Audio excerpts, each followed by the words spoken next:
Bonjour à tous, alors aujourd'hui nous nous retrouvons pour pouvoir parler du runner, de la personnalité runner. Alors qu'est-ce qu'on peut dire dessus? Ce que c'est la flamme jumelle la moins éveillée du haut lien. Là je parle du lien, personnellement, que le lien, contrairement au chaser qui s'éveille assez rapidement. En tout cas le runner va être moins éveillé que le chaser. Et ça va être la polarité dite masculine. Question personnalité. C'est une personne qui est introvertie dans ses sentiments, qui n'exprime très peu ses sentiments. En tout cas, beaucoup plus introverti que le chaser sur ce domaine-là. Il se met assez en retrait dans cette relation, donc dans la relation flamme jumelle. Il n'y a aucune introspection, ça on peut être d'accord, qu'il y a très peu d'introspection chez le runner, en tout cas au départ de la relation, par peur du vide. Et c'est quelqu'un qui parle très peu de lui, ou d'elle. Là je vais parler au masculin, mais ça peut être les deux. C'est quelqu'un qui est dans le refoulement de ses émotions, qui vit dans un monde de superficialité et qui aime ce qui brille. Alors, pour la superficialité, en effet, c'est quelqu'un qui va aimer tout ce qui est paillettes. Là, je vais prendre un petit exemple. Dernier sac Louis Vuitton pour une femme, dernière chaussure Adidas pour un homme, une Ferrari. Il faut aller, par exemple, au salon de l'Expo de Paris. Vous voyez ce que je veux dire, hein?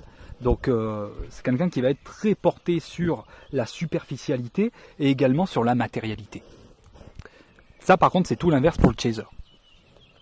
C'est quelqu'un qui se fait passer pour quelqu'un de dur, pour masquer en réalité une sensibilité au fond de soi, et surtout parce que cette personne voit la gentillesse comme une faiblesse. Et ça vient plutôt de son enfance, parce qu'en général il a vécu plus jeune, ou elle, des crasses et des trahisons vis-à-vis d'autrui, et qui a déjà expérimenté ce côté-là en fait. Et donc aujourd'hui c'est vrai que il ne faut pas être trop gentil, parce que sinon on va me prendre pour un con en fait, vous voyez. Et c'est quelqu'un qui, une fois confronté à ses émotions, c'est quelqu'un qui fuit instantanément, et notamment avec son chaser. Dès que le chaser va vouloir pousser sur quelque chose vis-à-vis du runner, ça va pas être possible. Ça va être une fuite. Le chaser d'ailleurs ne va rien comprendre à cette réaction-là. C'est quelqu'un qui peut également passer pour égoïste, car cette personne donne très très peu. Contrairement au chaser, c'est vrai que le chaser par contre va donner beaucoup à son runner, mais dans l'espérance d'attendre un retour ou quelque chose, vous voyez. Par contre son runner, tout bonnement en fait, paraît comme égoïste, parce que ne donne très peu, en tout cas au début de la relation. C'est quelqu'un qui se montre blessant, voire extrêmement blessant avec son chaser, voire infâme. C'est ce qui fait penser à un non-intéressement vis-à-vis du chaser, mais qui cache en réalité un énorme amour. Parce que, ne se trompons pas en fait, là ça, le chaser pense que le runner s'en fiche complètement de lui ou de elle. En réalité, le runner réagit en fait comme ça, est infâme et fait penser à un non-intéressement, parce que c'est les peurs qui parlent. Ce sont les peurs. Le runner est quelqu'un qui a peur de dévoiler ses sentiments, a peur de ne sait même pas ce qu'il ou elle ressent en fait à l'intérieur. Donc ce qui fait que quand le chaser vient et il lui dit qu'il faut faut accélérer encore plus la relation, qu'il ressent un amour énorme, inconditionnel, le runner lui aussi, mais c'est dans l'inconscient, mais ne va pas pouvoir l'exprimer en fait. Et c'est pour ça que parfois il peut paraître infâme, voire inintéressé vis-à-vis de sa FJ. Par contre, le chaser, il va apprendre au runner sa reconnexion avec ses émotions. Une fois que le travail sera lancé, ça sera le travail que le chaser va mettre, on va dire, en pleine face au runner. Il faut savoir que le runner est quelqu'un qui ne se fiche pas de son chaser. Parce que le chaser va pouvoir penser que c'est le cas. Va penser que finalement le runner s'en tape royalement de sa vie. Mais c'est pas le cas. Si le runner pense comme ça et réagit de la sorte, c'est par peur et purement par peur. Et ça, il faut le comprendre. Évidemment, si votre runner ou votre runneuse vous manque de respect et si en vient aux mains, alors pour moi, la flamme jumelle, ça n'en vient pas aux mains, hein, on est bien d'accord que pour moi, si ça en vient aux mains, de toute façon, c'est que c'est pas une relation flamme jumelle. Ça ne peut pas être une relation de flamme jumelle quand il y a de la violence au milieu. Par contre, il arrive que, évidemment, il peut y avoir de la violence verbale. Ça peut arriver. Parce que dans cette relation, les égos sont tellement chauffés et ça devient tellement brûlant que ça peut exploser. Et il peut y avoir des mots, des fois, qui dépassent la pensée. Mais en tout cas, le runner ne réagit pas avec son chaser parce qu'il s'en fiche ou qu'il lui porte peu d'intérêt. C'est pas vrai. Si le runner fuit, c'est justement parce qu'il aime tellement son chaser qu'il ne sait pas comment lui exprimer, que finalement c'est les peurs qui régissent plus qu'autre chose. Maintenant, on va voir les relations du runner. Donc les relations du runner, c'est quelqu'un qui est très souvent entouré, qui a du monde autour de lui ou de elle, mais qui ne se dévoilera pas. Donc c'est quelqu'un qui va collectionner les relations, hein, c'est le style de personne qui va dire allez hop, aujourd'hui on va contacter tout le monde là pour sortir, et puis finalement il prend 1 heure ou elle prend 1 heure pour contacter tout le monde, et que tiens on sort, allez oui allez à tout à l'heure, et puis on rebelote. Enfin voyez, il se retrouve à 30 en sortie. C'est vraiment, je m'en perds même dans mes mots, vous voyez, mais c'est vraiment là ce qui se passe en réalité. Le runner ou la runneuse, c'est vraiment monsieur, madame, désolé du mot, mais m'as-tu vu, en tout cas au début. Et c'est vrai qu'ils ont énormément de rencontres, énormément de relations, contrairement au chaser finalement, qui lui ou elle est quelqu'un d'assez solitaire et qui a peu d'amis. Et on a vu pourquoi dans la vidéo précédente. Qui va très peu en profondeur également dans ses relations, le runner. Qui a beaucoup d'amis, on l'a dit. Qui n'aime pas la solitude, et si et seulement si il arrive que le runner est seul, il faut absolument s'occuper. On ne peut pas se retrouver, pour un runner, face à ses émotions. On ne peut pas se retrouver face à soi. C'est pas possible. Donc s'il arrive que la personne est chez elle et qu'elle soit seule par obligation, en plus en période de confinement comme actuellement, il faut absolument s'occuper. Soit on va jouer aux jeux vidéo, soit on va lire, soit on va faire de la cuisine, soit on va toujours faire quelque chose, hein, rassurez-vous. Donc il faut absolument s'occuper. Donc il ne voit pas ce qui se passe en lui ou en elle. Toutes ces relations ont la même importance. Et ça, je vais encore reprendre le terme de Fabien Marchand, qu'il appelle ça la structure horizontale. Et par contre, moi, ça m'a vraiment tapé à l'œil, ce coup de structure horizontale et structure pyramidale. Parce que comme le chaser, par contre, va avoir cette vision horizontale, va vraiment donner de l'importance. Au plus on monte dans la pyramide, au plus les personnes seront importantes et au plus on va donner. Que le runner, il n'y a pas ça. Le runner, c'est horizontal, ça veut dire que tout le monde aura la même chose. C'est quand même assez extraordinaire. Par contre, ça, c'est quelque chose que le chaser va devoir apprendre là-dessus aussi, pour être moins sélectif. Donc, tout le monde va être à la même enseigne avec un chaser. Il n'y a pas de secret là-dessus. C'est quelqu'un qui se lasse très vite des gens et qui reste, si seulement il reste avec eux, c'est parce qu'il se sent lui-même important. Donc, un runner va pouvoir rester, admettons, 1 mois d'affilée à faire des sorties avec les mêmes personnes, et puis après, il va falloir, on s'en lasse, il va falloir trouver d'autres personnes. On va contacter d'autres personnes, et puis finalement, on va voir d'autres personnes, et puis on reviendra vers ces personnes plus tard, et puis voilà, ça fait que ça. C'est le va-et-vient constant. Mais seulement parce que il faut se sentir important, en fait. Ça reste assez platonique, finalement, les relations du runner. Il a un fort besoin de valorisation et d'admiration, parce qu'il y a un énorme manque d'amour chez le runner. Parce qu'il ne dit pas ce qu'il pense en plus pour mieux se fondre dans la masse. Ça, c'est à l'inverse du chaser. Le chaser va dire ce qu'il pense, va dire vraiment ses pensées. Que le runner, eh bien, il va falloir plaire à tout le monde. Donc, il va falloir dire oui, je suis d'accord avec toi. Alors que une heure avant, à une autre personne, il va avoir dit tout l'inverse. Parce qu'il faut à tout prix plaire à tout le monde pour être accepté. Ça, c'est la vision du runner au début. Hein.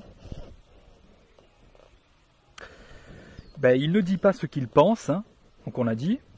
Quand le chaser s'approche trop du runner, le runner va attaquer en premier avant de se sentir agressé. Si le chaser a quelque chose à dire et qu'il va faire une réflexion toute bête au runner, eh bien le runner, avant que ça n'aille plus loin, que le chaser pose trop de questions, il va fuir. Et puis il va même lancer un sujet de conversation totalement inverse pour remettre la faute sur le chaser, pour pouvoir sortir de cette discussion-là. Il va falloir, en fait, c'est une sorte de manipulation, non pas méchante, mais de manipulation tout de même, pour pouvoir s'extirper de la situation actuelle, en tout cas. Quand le runner prendra la fuite, donc, au lieu d'affronter ses peurs ou de justifier son comportement. Donc on en revient à ce qu'on disait un instant. C'est quelqu'un qui aime briller en société. Ça, c'est correct parce que faut à tout prix se montrer. Voilà.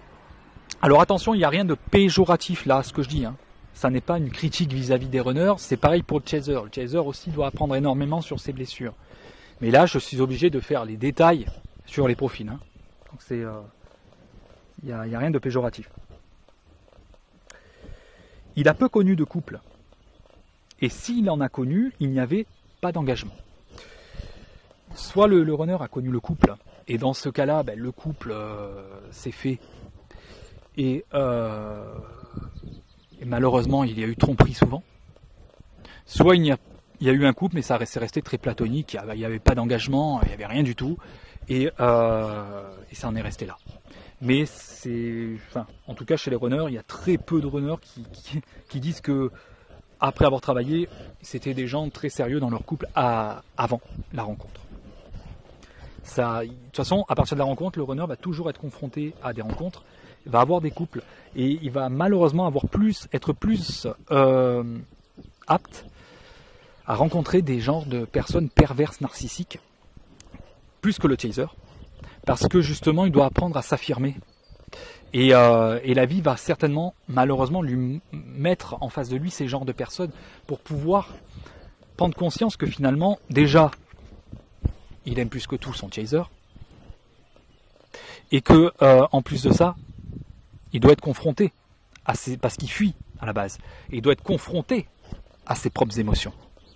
Donc la vie ne le laissera pas faire sa vie comme ça en pleine fuite. C'est pas possible quand on est en relation FJ, on est rentré dans un parcours et c'est trop tard.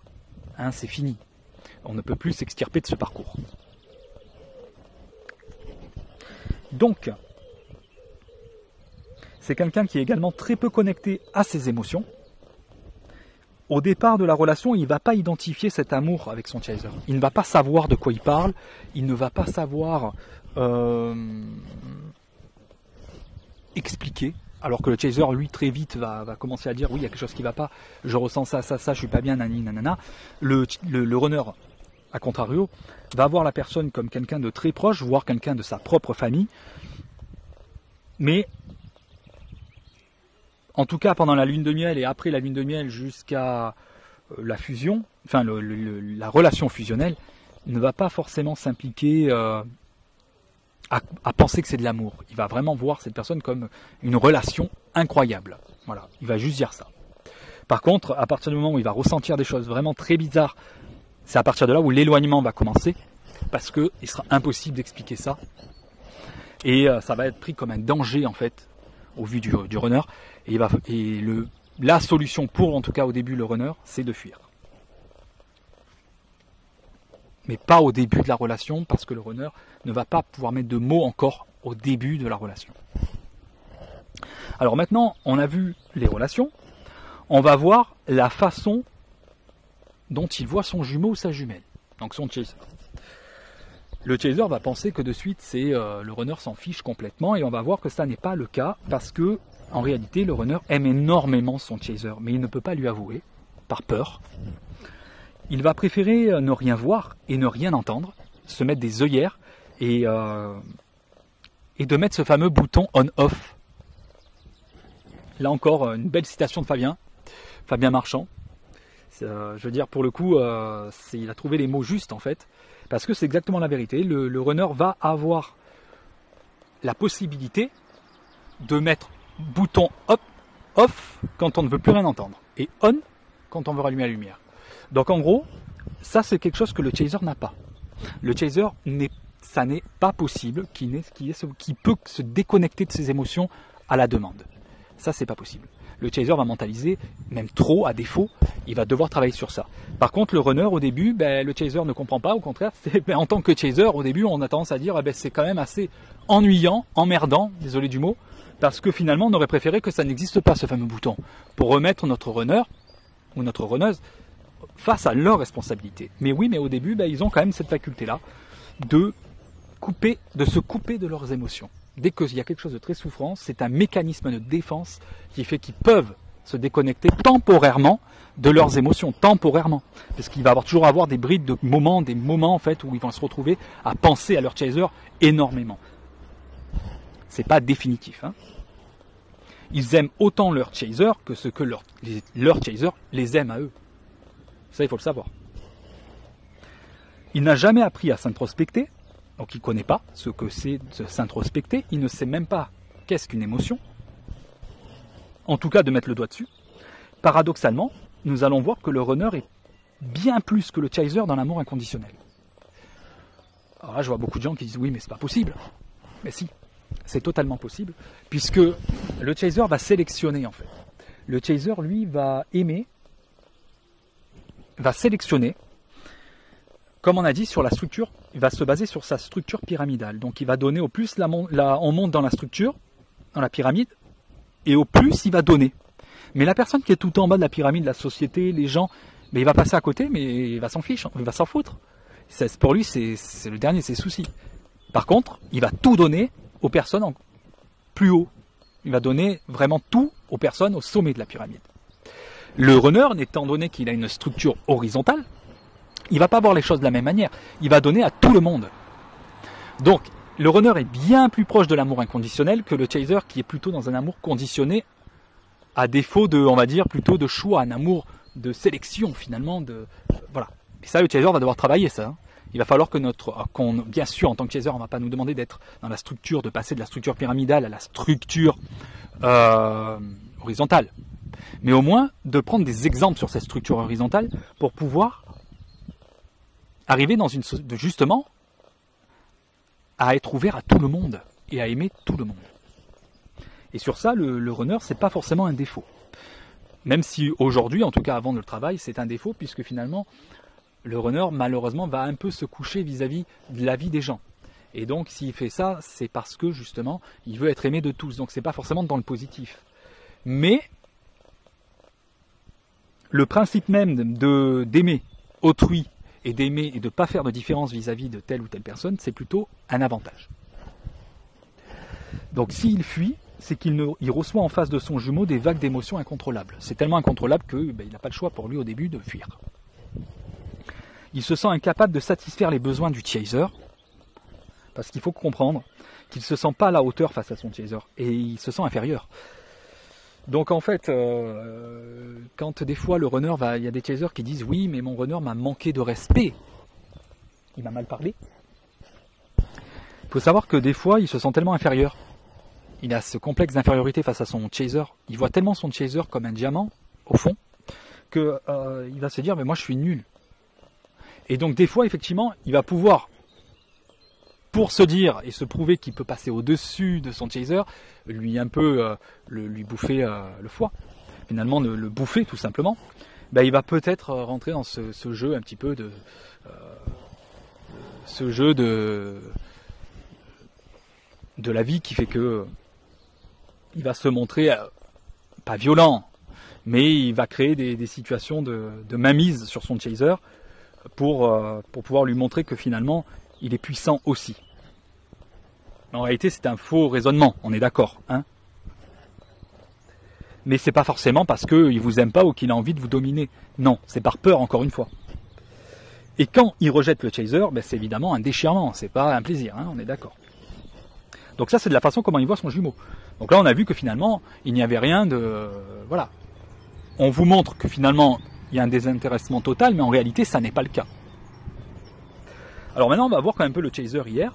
On va voir comme le chaser hier, quelles sont les découvertes après la rencontre, finalement, pour un runner. Qu'est-ce qu'il va découvrir? Il va découvrir, comme le chaser, sa mission de vie, bien plus tard, hein, par contre, plus tard que le chaser, parce qu'il est censé s'éveiller, mais plus tard. Il va découvrir l'éveil spirituel, qui va être beaucoup plus fulgurant que le chaser. Il va arriver beaucoup plus rapidement. Ça lui arrive tout en 3 semaines, alors qu'un chaser, ça peut-être lui est arrivé en 7 mois. Voilà, vous voyez un peu la différence. Alors imaginez comment ça doit être compliqué. Il va découvrir, oui ou non, les FJ. Il faut savoir que le runner, contrairement au chaser, quand il va découvrir les FJ, ça va être une évidence, ça va être, oh là là, c'est magnifique. Mais un runner, il s'en contrefiche, hein, des FJ.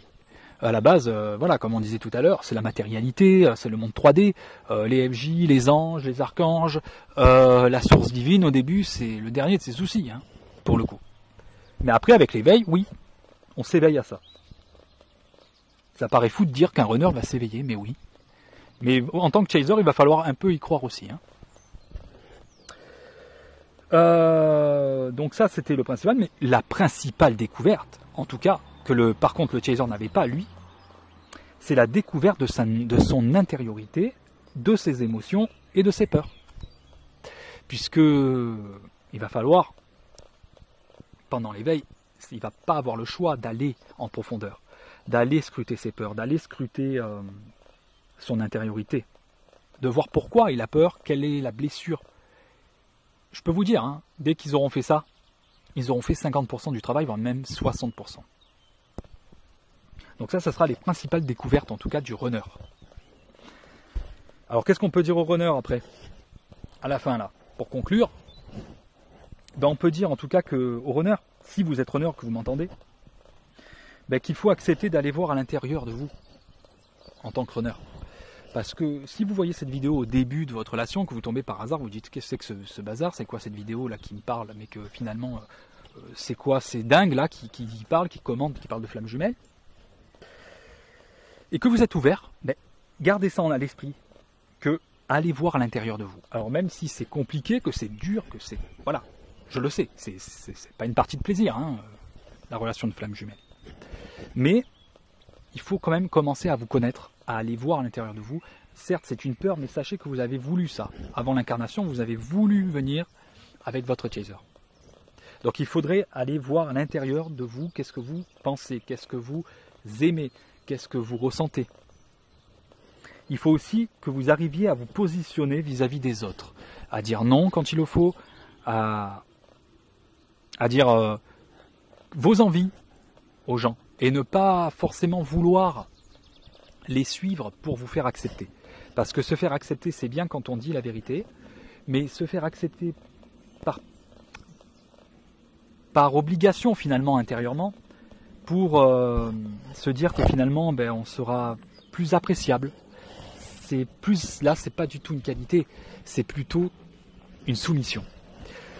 Et ça, c'est pas quelque chose de digne, en tout cas dans une vie terrestre. C'est quelque chose qu'on doit guérir et on doit évoluer sur ce type de blessure-là. Donc votre chaser va beaucoup vous faire travailler là-dessus. Ben, il faut savoir que votre chaser n'est pas là pour faire la police, ni pour faire la police ou la Gestapo, ce que vous voulez, mais qu'elle est là parce que votre chaser a besoin d'entendre certaines choses, a besoin que vous lui exprimiez certaines choses. Au moins, rien que par exemple, lui exprimer ce que vous ressentez. C'est juste ça ce que le chaser a envie, au début en tout cas, que vous lui disiez. Au début, vous lui dites pas, parce que c'est normal en fait. Finalement, vous rentrez dans le jeu de la flamme jumelle, parce que le chaser doit guérir ses blessures. Donc, c'est tout logique en fait. Tout est logique là-dedans. Tout s'imbrique. Mais par contre, si vous voulez que la relation soit à peu près calme, c'est vrai que, en tant que runner, allez voir à l'intérieur de vous, positionnez-vous vis-à-vis des autres, et essayez d'exprimer plus ce que vous ressentez à votre chaser. Mais votre chaser aussi va devoir faire de son côté des améliorations sur d'autres domaines. Il faut comprendre que votre chaser, lui aussi ou elle aussi, a besoin de se guérir intérieurement. Hein, comme vous, mais de manière différente. Il faut savoir que vous, entre vous et votre chaser, vous êtes venu ici parce que vous l'avez décidé avant l'incarnation. Et ça, je reprends ce que j'avais dit déjà dans la vidéo précédente. Mais avant l'incarnation, c'était votre âme qui a voulu venir dans cette vie pour vous rencontrer, pour vous guérir. Il faut savoir que la relation de flamme jumelle, c'est peut-être la relation la plus difficile qui puisse exister dans une incarnation. Donc en fait, là, vous êtes toutes les mauvaises, que vous soyez chaser ou runner, toutes les mauvaises impressions, tout ça, c'est logique. Puisque finalement, je vous dirais même félicitations en fait. Parce que vous traversez vraiment quelque chose d'assez inédit dans une vie terrestre. Ou dans une vie tout court. Donc, n'ayez pas peur. Voilà, n'ayez pas peur parce que c'est écrit, c'est voulu. Voilà. Et dites-vous, prenez ça comme une expérience et non comme une obligation finalement. Donc la prochaine vidéo, je parlerai plutôt des blessures diverses. Blessures d'abandon pour le chaser, blessures de rejet majoritaire pour le runner. Et voilà, il faut savoir que la relation flamme jumelle n'est pas là pour nous mettre des bâtons dans les roues. Elle est plus là pour nous ouvrir en fait à plus. Il faut que les deux jumeaux et les deux jumelles se rejoignent sur beaucoup de points.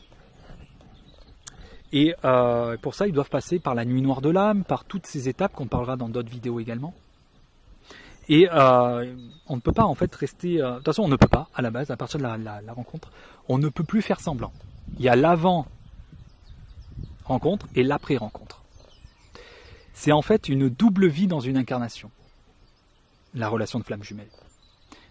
C'est ça qui est extraordinaire. Et on ne peut plus voir la vie de la même manière. Pour le chaser, il va s'éveiller rapidement, et le runner, au début, tant que le chaser n'aura pas fait la part de son travail, il ne va pas s'éveiller. Même s'il va penser à son chaser, même s'il va avoir des retours, des allers-retours ou pas, hein, ça dépend des cas. Mais, en tout cas, on est là pour travailler et on le sait. Parce que l'univers, de toute façon, ne nous lâchera pas. Et ça, vous êtes d'accord avec moi si vous êtes FJ. Hein. Bon, je sais, je suis conscient quand même qu'il y a 90% de personnes qui regardent des vidéos, ce sont des chasers. Voire plus. Mais c'est bien aussi d'inclure les runners. Parce que, finalement, on a des profils... Et à la fin, à la finalité, le chaser et le runner sont censés disparaître pour pouvoir se rejoindre. Donc voilà, donc ça c'était la vidéo sur le runner aujourd'hui. J'espère que ça aura apporté quelques petites précisions. En tout cas, je vous souhaite une très bonne journée. Alors à savoir que si vous voulez me contacter pour des questions, tout ça, en sachant que moi je ne monétise rien du tout, tout est gratuit. Là, je ne fais pas ça pour... vraiment, tout est gratuit avec moi. Il n'y a pas d'attente ou quoi que ce soit. C'est plutôt un partage.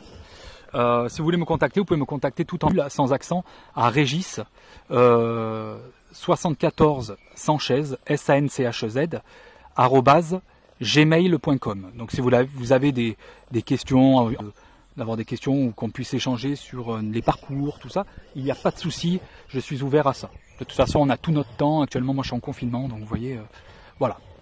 Donc je vous souhaite une très bonne journée. À très vite.